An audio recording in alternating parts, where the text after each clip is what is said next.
Welcome to the Mortgages AF podcast, where we talk about all things mortgages. I'm Mark, and I'm a mortgage advisor and managing director of Albion Forest Mortgages. And today I'm joined by Stuart, who's brand director at Teacher Mortgages. Stuart, why don't you tell us a bit more about yourself? Okay, Mark. Yeah, thanks for that. I suppose the first thing to say is probably I'm normally the old person of any function that I work in. Worked in financial services for 38 years and hope I can bring a bit of experience to the table. I'm a senior mortgage and protection advisor. I also the brand director for Teacher Mortgage for Albion Forest. And hopefully, I can bring something to the table and help anyone who needs that going forward. That's perfect, because I think you've been in financial services longer than I've been alive. So, yeah, that should that should do us well. Right, so today we're actually talking about first-time buyers and what they can expect. Obviously, we both had quite a lot of experience with first-time buyers, and it's primarily what we do a lot of at both Albion Forest and at Teacher Mortgages. So we've done this a lot of times, and what we're going to do is just go through all of the main things we get asked by first time buyers and what they expect and what they don't know and what they want to know. So we'll go through that today, and hopefully it will be of help to some people. So the first thing that we've got to talk about is how much deposit will they need. This seems to be the first question any first time buyer asks me. When they phone us up, they say, how much deposit do I need? And the question is, how much have you got, really? But I find most people, that's my answer is usually, how much have you got? Because ultimately that's what matters more than how much do you need. How do you find it, Stuart? Yeah, very, very similar. And because it seems to be, for some reason, a grey area. And I suppose for different types of mortgages, it can vary as well. And I know we'll probably speak about different types of mortgages as we go through this podcast. But yeah, I mean, the basics of it is, as a very minimum, a first-time buyer is going to need a minimum of 5% of the purchase Yeah, price. exactly that. Yeah, I think that's pretty much my response to everyone. Once you've said how much have you got, you know, the next thing is it needs to be 5%. The what do you do if someone says to you, "Well, I haven't got 5%. I've got £3,000." What's the solution for them?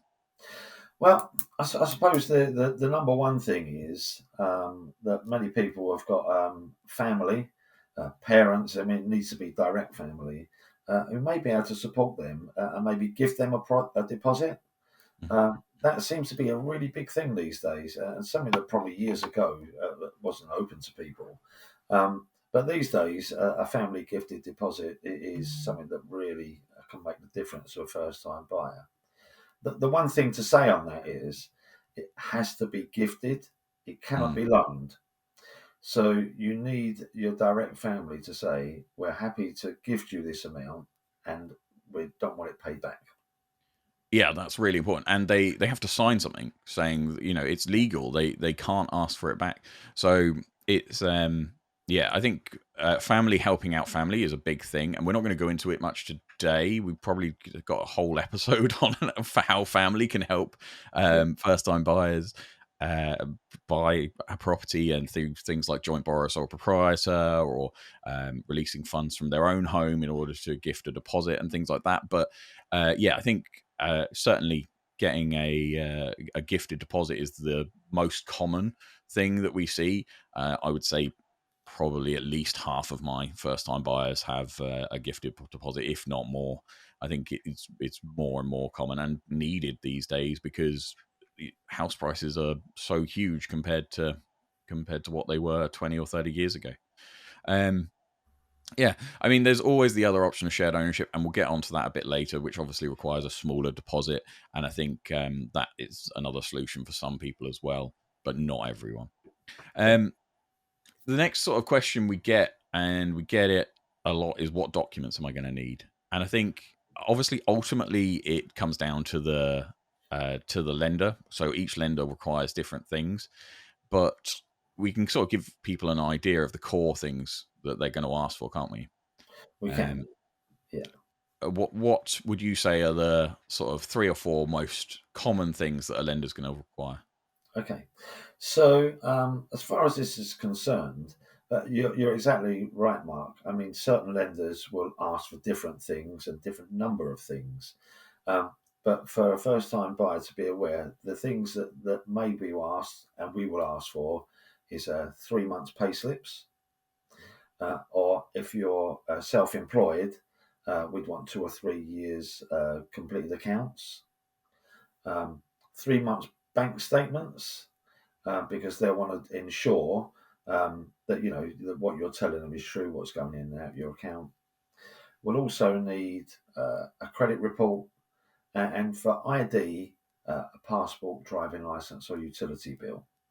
Hmm. Um, just going off the back of, we was talking about deposits, and maybe if a parent or family member gifted you a deposit, we would also need proof of that. Yeah. So we would need to see a document signed by the family member to say they don't want it back, but we would also need to see the account that the money came out of. And this is around money laundering regulations. Yeah, I think that's really important that people don't expect that. The other thing, we'll talk about solicitors a bit more in a minute, but the other thing people don't expect is that your solicitor's probably going to ask for the same things. They're going to ask for to do it all again, basically. So you're going to give it to us, and then as a mortgage broker, and then your solicitor's going to say, "Oh, can I have this?" And you'll be like, "Well, I've already given you that," but you haven't. You've given it to your mortgage broker, and it does get confusing. And it does seem like you're doing everything a few times. Is the other thing, but yeah, I think solicitors will get on to properly in a minute. But yeah, the anti money laundering is big.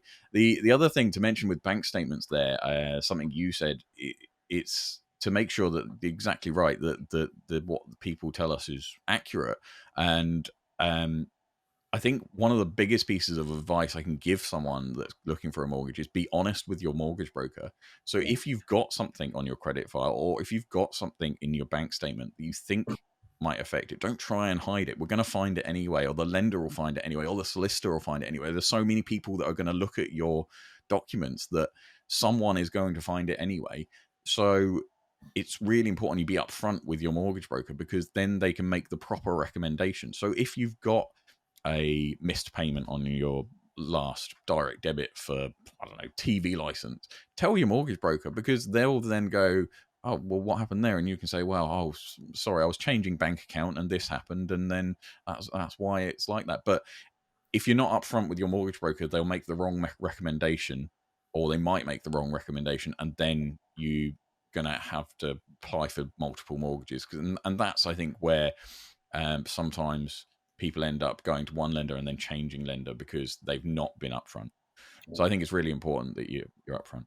One other thing to say on that, Mark, when we ask for 3 months bank statements, it needs to be the proper bank statement. Yeah, Screenshot is not acceptable. It yeah, needs to be the banks or the lenders will need to see the full statement with your name, your address, the account number. When you come to passports and driving license, utility bills, same. Don't yeah. just don't just send a screenshot of your picture and the number missing on the bottom, because we'll just have to come back and ask you to resend it to us. Yeah, which happens a lot more than Oh, you'd expect. well, I think if I got a panel of mortgage brokers on here, and I imagine they could tell us some horror stories about pictures they've been sent of bank statements and things that haven't really done the job. Brilliant. So next thing I sort of get a lot, and it's probably one of the things that first time buyers always want to know about, is what costs are going to be associated with getting a mortgage. So obviously they know that they're going to be paying a mortgage, but they don't know what the costs are going to be, and what ultimately, what other things they're going to have to pay for. yeah. What are your thoughts on that? Well, I suppose there's different costs for different people for different mortgages and size of mortgages. Um, but I suppose there's probably 4 or 5 things that you need to consider when you're looking at this. The first is obviously there's going to be solicitors' fees, okay? Mm. Because the solicitors don't work for nothing. And actually, if they do work for nothing, they might not be the type of solicitor you might want to use because they may never get anything done. Yeah. So solicitors' fees is a big one. Typically, they could be anywhere between, say, £1,500 and £2,000. Some may be more, some may be less. It really, really depends on each of them individual. Valuation fees. When you find your property and you ask someone to submit an application for you, sometimes there will be valuation fees. Sometimes, depending on the type of mortgage, they'll be free. Sometimes people might want a home buyer's report. That doesn't come free with a mortgage. You may have to pay £400 for that, or sometimes people might want a full structural survey. These are generally down to the individual, to the purchaser, and what you want. Yeah, I mean, I think surveys are really important to mention actually, because I think everyone should get a proper survey done, whether a home buyer's report or a full structural. First time buyers, especially, because I don't know about you, Stuart, but when I bought my first house, I didn't have a clue what to look for in the property. So you're walking around it and you're like, well, these walls are nice, that's a nice window over there. I like the look at that, but you don't know what to look for if there's damp or anything like that. And a basic valuation from a lender isn't going to tell you that. So I think home buyers reports really should be considered by most people. Yeah, it's a cost, but it could be. Obviously, if you're looking at a new build property, Mm-hmm. then that's not something that you're probably going to take into account. But any property of any age, it is worth considering that for sure. Yeah, definitely. Yeah, The other big one to speak about, you've covered most of them there, is broker fees.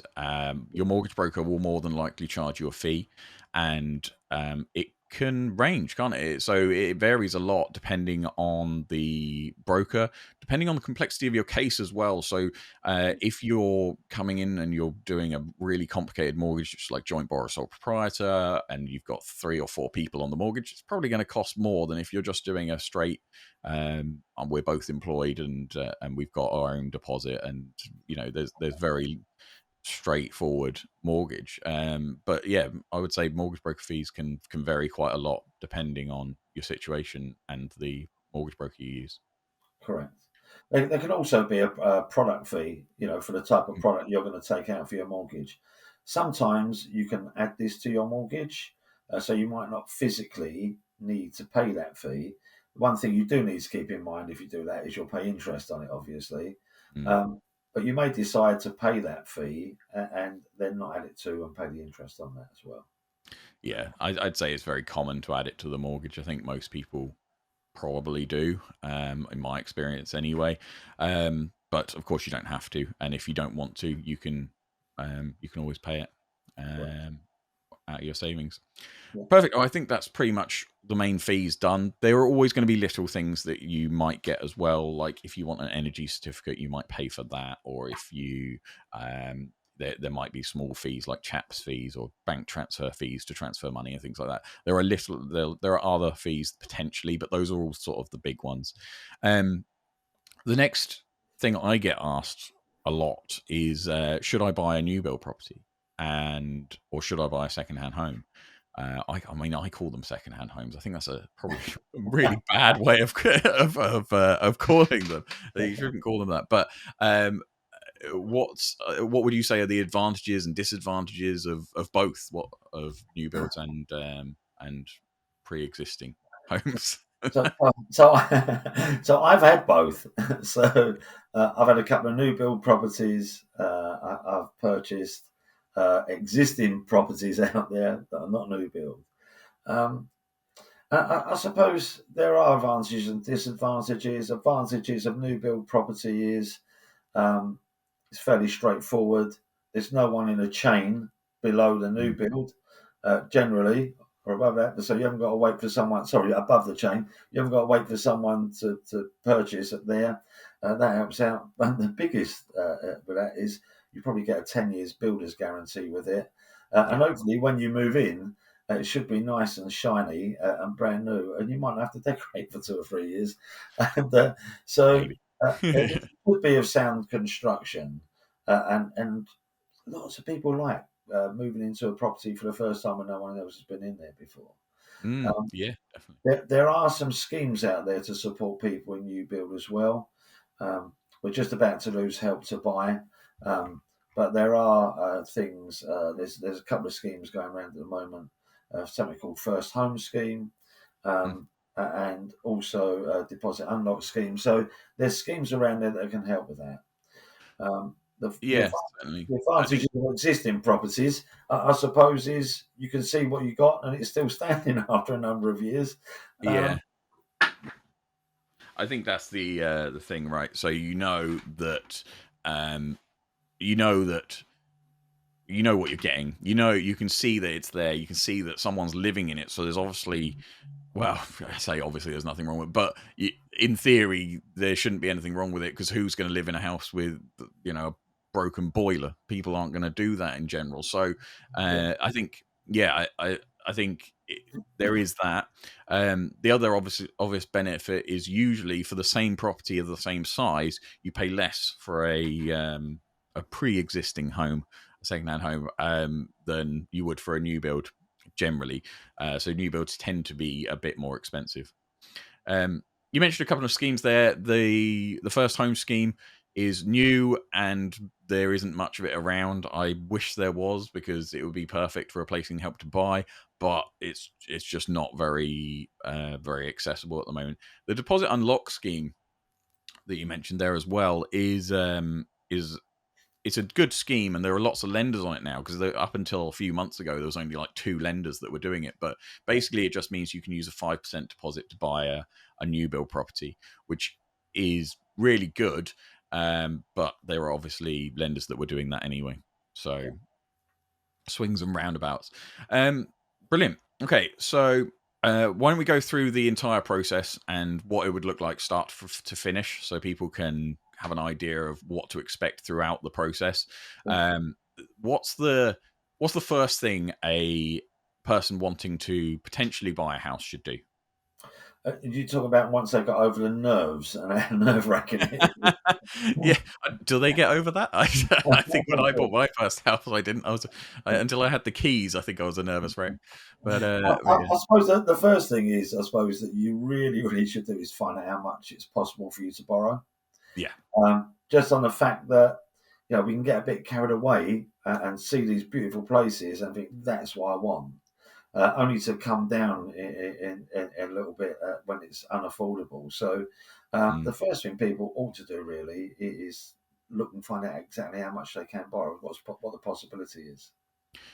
Yeah, I mean that's exactly right. And I suppose the main thing to note here is, obviously we're going to say go speak to a broker. We're brokers, but the the advantage of going to a broker instead of just walking into your branch of your bank is that if you walk into your branch of your bank, they are going to only have access to their products. So they're Yeah, only going to have the affordability calculator for their bank, and they're only going to have access to their products, which could be, I don't know, it could be 20 products, it could be 5, it could be 3 for all we know, but it depends on the lender, right? But they will only have access to their own products. Whereas if yeah, you go to a mortgage broker, so they're going to have access to dozens of lenders, usually, and thousands of products potentially. So they they are going to be able to look at affordability with different lenders, and that's another important thing to mention, that affordability changes from lender to lender. So we yes, will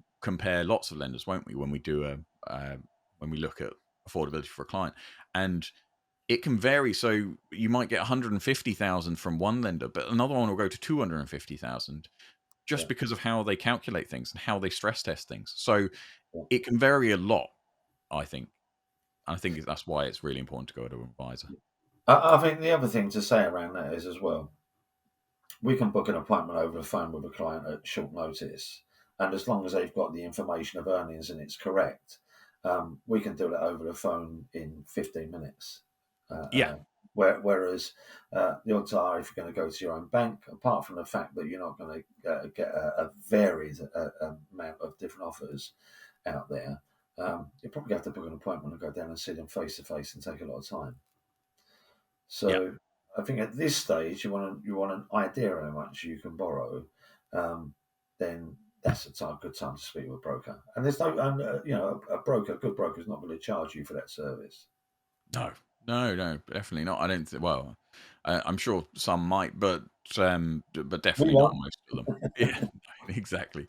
Right. So you've spoken to your mortgage broker because, of course, you're not going to go to your local bank. You're going to go to a mortgage broker. They've got more options, and then they've given you an affordability calculation. So they've probably told you how much you can borrow, and they might have told you what lender it is that would be the best fit for you. So they've gone through everything, and they've given you an idea of how much you can borrow, which lender is going to be best for you, what the interest rate might be. Usually, I would say you probably know at that point as well, right? So Yeah. you're going to get an idea of everything at that point. What's the next step for them? The next thing you want to be able to do is to gain an agreement in principle. This means that when you've chosen the lender, you've chosen the product, so you know how long you want your mortgage for. We can source that with the lender for the product, and off the information that you provide us and we put into the system, it will say whether or not that they're in agreement to lend you that money.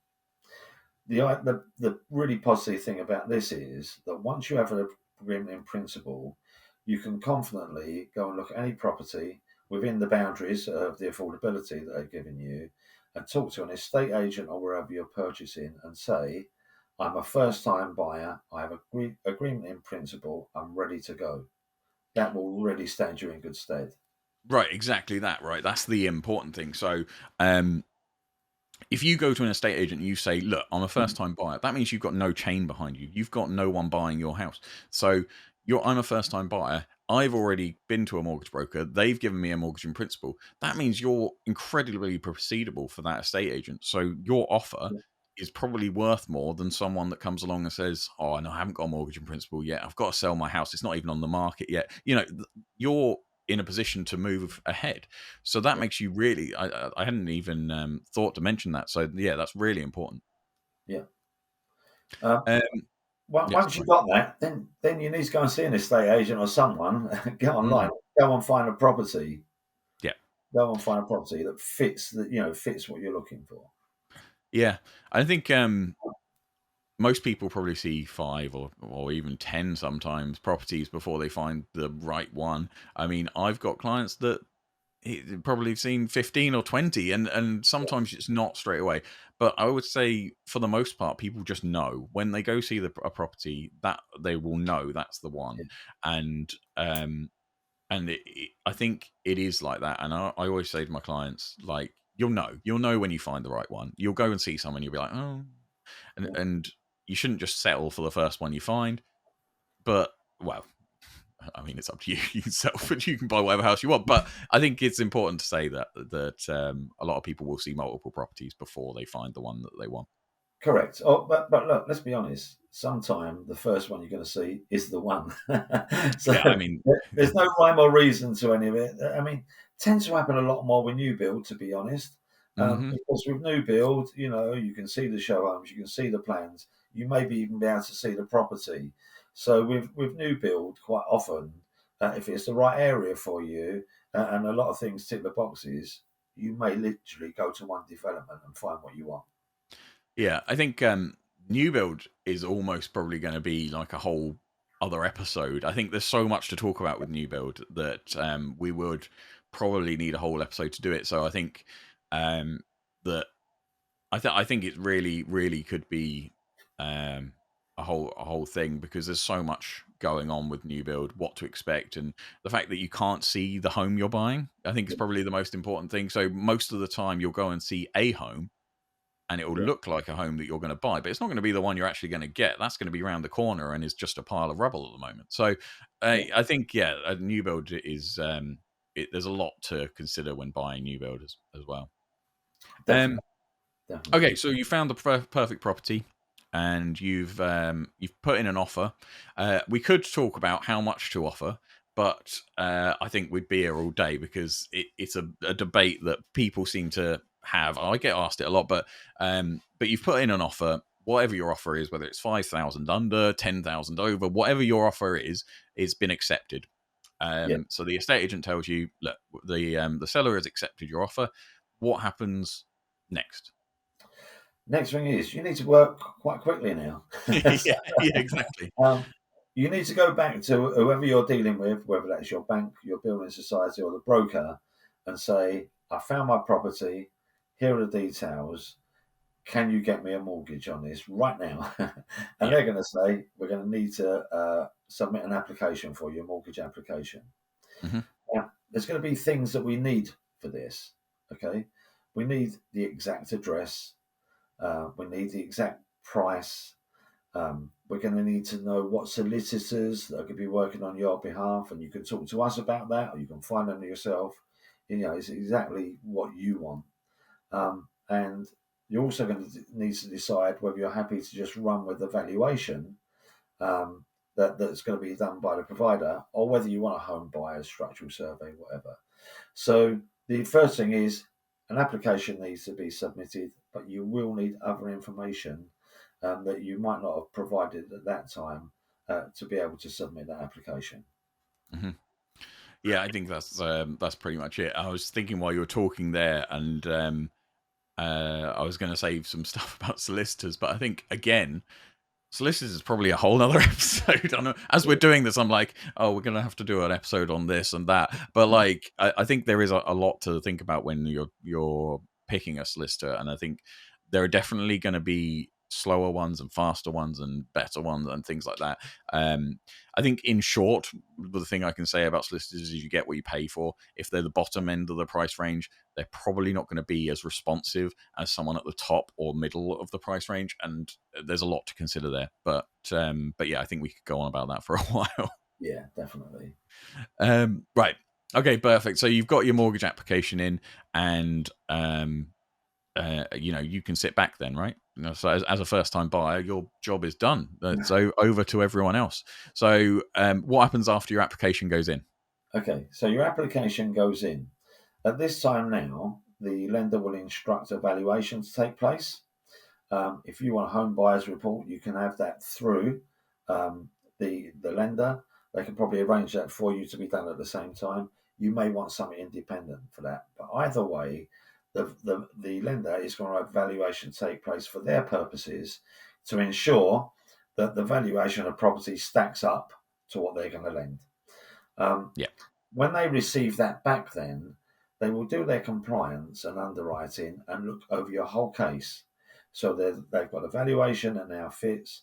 They'll check any documentation they want to come in and make sure everything stacks up for them to be in a place that if all the boxes are ticked, for them to make you a mortgage offer.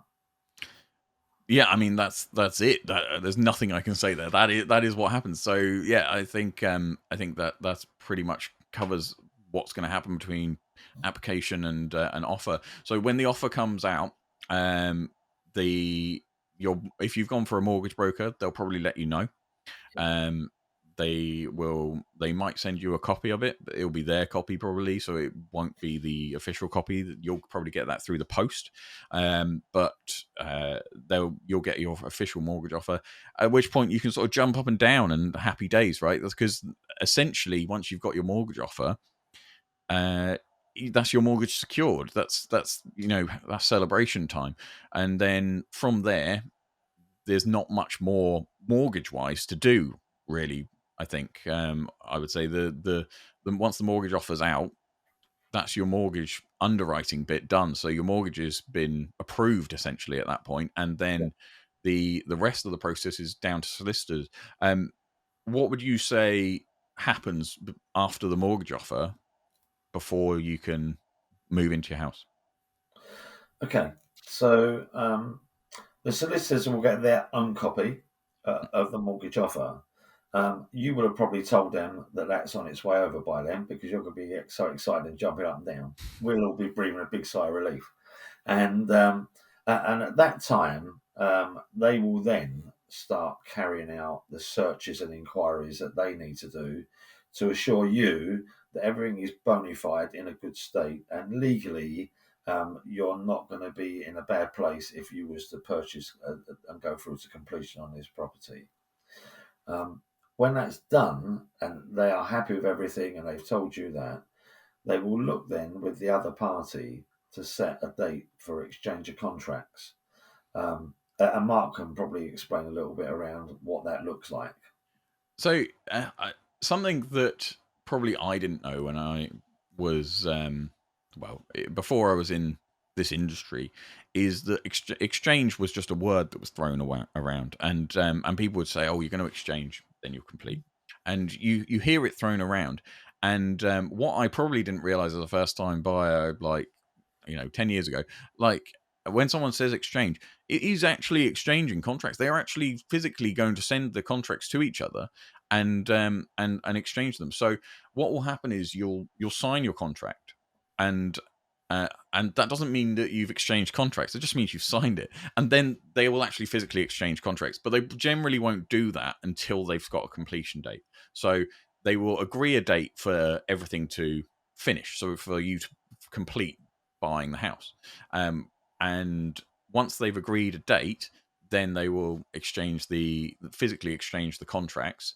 So that ties everything in legally, and from exchange of contracts, that's when, well, I was going to say you can't back out, but I suppose you can back out, but it's going to cost you a lot to do so.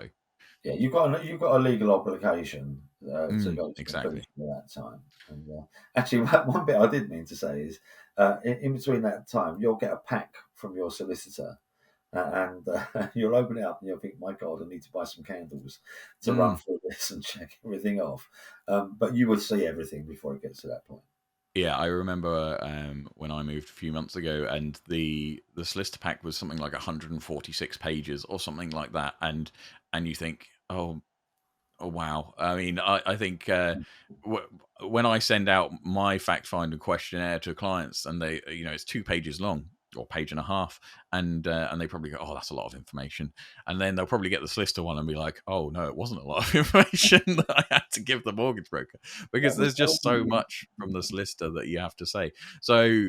Yeah, I think the pack is very, very important to mention, actually, so people know to expect it. Yeah, that's correct. really good. Um, I mean, that's basically everything, I think, for the first time buyer journey. Was there anything else you wanted to add about for first time buyers? Anything you wanted to say? Or I, I don't think so, really. I think it's all about, you need to research at the start, of what you're looking at and what you want to achieve at the end.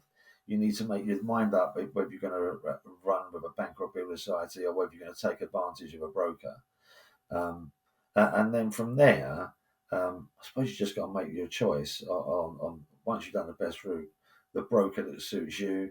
It's not always down to the cost and the fees. It's if you get the feel that you can work with a broker as well, and hopefully that broker's bought in is going to do a good job for you. So, yeah, I think we've probably covered off exactly where it's at. And if you're a first time buyer watching this now, I hope you have a great journey. yeah, yeah, I think that's the perfect ending, really. I think, yeah, whether you choose to go for a bank, a building society, or a broker, I think I hope it goes well for you if you're watching this or listening to this.